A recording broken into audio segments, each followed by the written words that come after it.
begitulah cepatnya hari itu berlalu. Hari berubah menjadi pekan, pekan menjadi bulan, bulan menjadi tahun, tahun menjadi windu, windu berubah menjadi abad.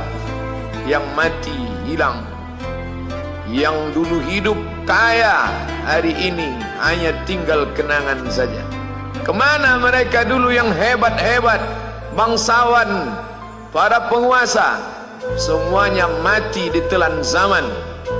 Yang tinggal hanya apakah dia orang paling baik, dicatat dengan tinta emas, atau dia orang paling jahat, dihujat, dicaci dan dimaki. Harimau mati meninggalkan belang, gajah mati meninggalkan gading, manusia mati meninggalkan nama, nama yang baik atau nama yang buruk.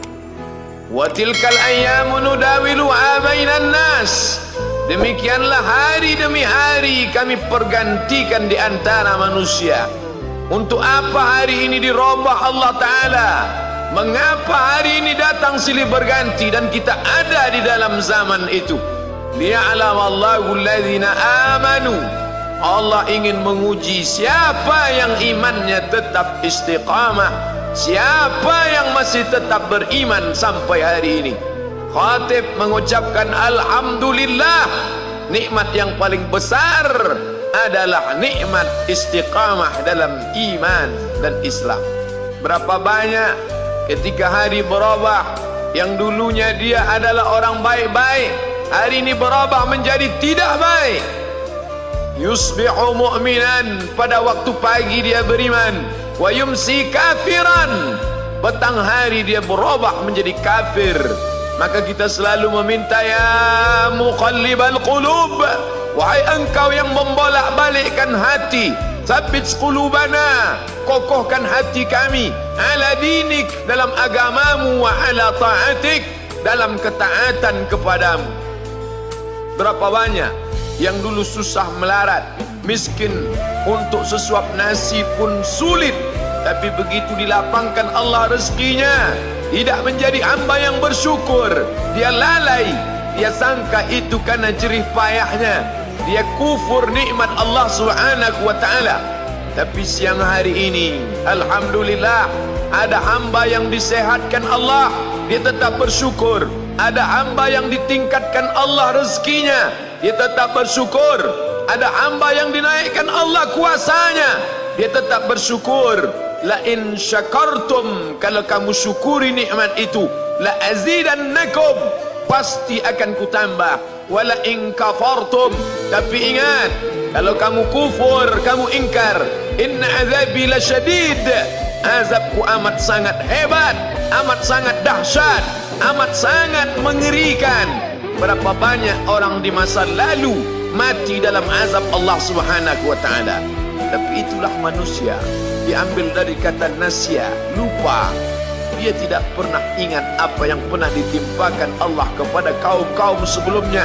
Wa ila samud akhahum salihah, kepada kaum Samud diutus Nabi Saleh. Mana mereka sekarang? Punah, musnah, tidak ada lagi di atas muka bumi Allah. Wa ila Madyana akhahum Syu'aibah, kepada kaum Madian diutus Nabi Syu'aib. Mana mereka sekarang?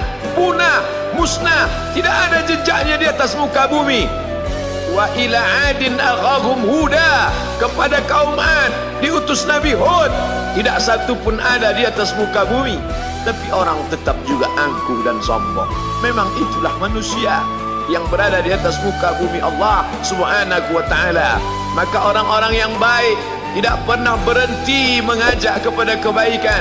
Umat ini dikatakan baik bukan karena banyak ibadahnya. Umat ini dikatakan baik bukan karena dia pergi bolak-balik ke kota Makkah Al-Mukarramah untuk haji dan umrah. Allah puji umat ini, kuntum khaira ummah, kalian umat terbaik. Kapan? Bila umat ini disebut umat terbaik? Ta'muruna bil ma'ruf, ketika engkau sanggup mengingatkan saudaramu dalam kebaikan. Pagi ingatkan tentang siang, siang ingatkan tentang petang, petang ingatkan tentang malam, malam ingatkan bahwa esok pagi kita tetap berbuat baik. Wa tanhauna 'anil munkar, larang mereka dari perbuatan mungkar. Maka hari-hari yang sudah kita lewati di masa yang lalu, sanggupkah akan pulang kembali? Pepatah Arab mengatakan, lan tarji'al ayyamul lati madat, yang lalu tak dapat terulang kembali. Apakah semua itu berlalu begitu saja? Tidak ada yang percuma, tidak ada yang gratis, tidak ada yang sia-sia. Semua akan diminta pertanggungjawaban di hadapan Allah Subhanahu wa ta'ala.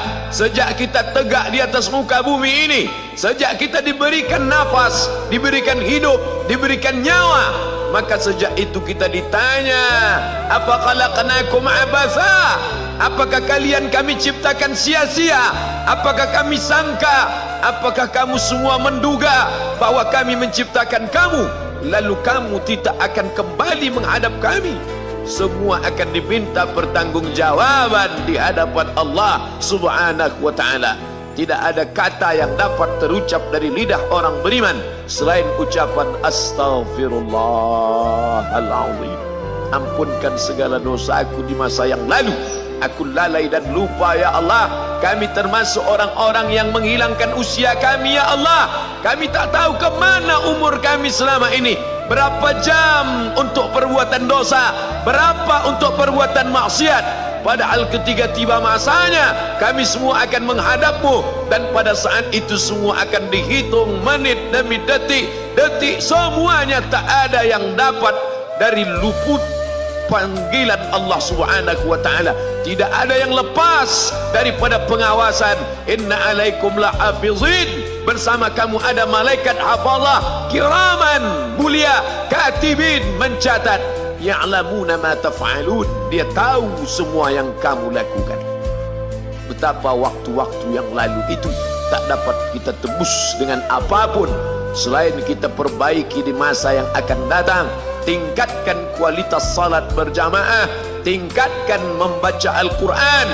Andai usia kita sudah lanjut, tak dapat kita jemput, maka kita didik anak cucu generasi akan datang menjadi generasi yang Qurani dan Islami. Sab'atun yudhilluhumullah, ada 7 di antara yang dapat naungan Allah. Yauma la dhilla illa dhilluh, hari itu tidak ada naungan kecuali naungan Allah Subhanahu wa ta'ala.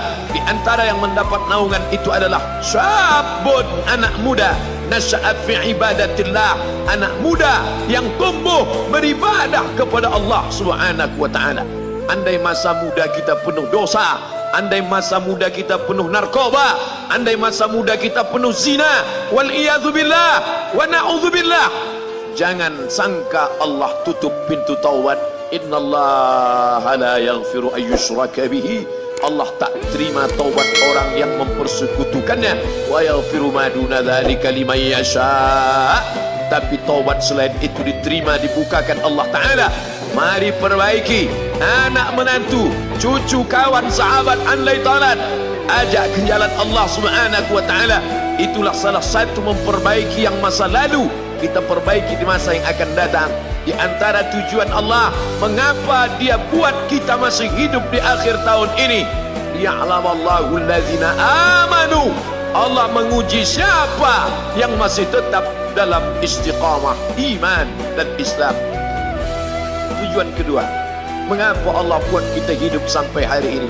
Wa yattakhidha minkum syuhada, wa yattakhidha minkum syuhada, Allah ingin melihat siapa di antara kita ini yang layak untuk menjadi syuhada. Iskariman, hidup mulia, au mut syahidan, atau mati syahid. Pilihan orang Islam tidak banyak. Kalau hidup, hidup mulia. Kalau mati, mati syahid. Jangan hidup hina, mati terlunta-lunta, tidak diterima Allah Subhanahu wa ta'ala. Hidup mulia atau mati syahid dipersaksikan oleh para malaikat. Man kharaja fi talabil ilmi, siapa yang keluar rumah dengan niat menuntut ilmu, fahuwa fi sabilillah, maka dia seperti orang yang berjihad fi sabilillah, yang jauh meninggalkan kampung halaman, menuntut ilmu di perantauan. Jangan kau sangka kau anak yang terbuang, engkau adalah seorang syahid. Andai mati dalam perjalanan, maka matimu adalah seorang yang mati syahid. Mencari rezeki yang halal, meninggalkan anak dan istri, demi untuk memberikan nafkah, menjaga diri dari riba, menjaga diri dari haram, menjaga diri dari syubhat. Ditinggalkan anak yang masih kecil, istri yang memerlukan kasih sayang. Kutinggalkan kalian bukan karena hawa nafsu, tapi ingin mencari yang halal. Tetesan air mata, penuh keringat dan kerinduan, munajat di tengah malam, dibayar Allah Ta'ala dengan tetesan darah seorang syahid. Man mata duna malihi, siapa yang mati membela kehormatan hartanya, fahuwa syahid, maka dia mati syahid. Betapa seorang yang susah melarat hanya untuk menjaga diri dari yang haram dan syubhat, Allah muliakan dia. Inna akramakum indallah, yang paling mulia di antara kamu di sisi Allah, atqakum, yang paling takut kepada Allah. Ramai kita di rumah Allah ini, yang paling kaya kah yang paling mulia? Tidak. Yang paling ganteng dan paling hebat kuasanya kah yang paling mulia? Bukan. Yang paling berilmu, buya, kiai, ulama, apakah dia yang paling mulia? Tidak ada jaminan. Tapi yang paling takut kepada Allah Subhanahu wa ta'ala, takut terjerumus dalam riba, takut terjerumus dalam syubhat, takut makan haram, sehingga dia biarkan dirinya dalam kesusahan, susah dalam pandangan manusia, melarat dalam pandangan orang kaya, tapi hidup mulia dalam pandangan Allah, para malaikat, nabi dan rasul. Hari ini orang itu dikatakan bodoh, hari ini dia dikatakan goblok, hari ini dia dikatakan kamu tolol sekali. Mengapa tidak kamu pakai kekuasaanmu? Mengapa tidak kamu pakai kesempatan? Hidup hanya sekali, pakailah sesuka hati.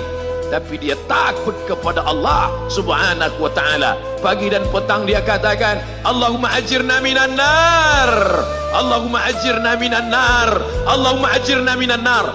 Selamatkan kami, aku, istriku, anakku, keluargaku dari api neraka ya Allah.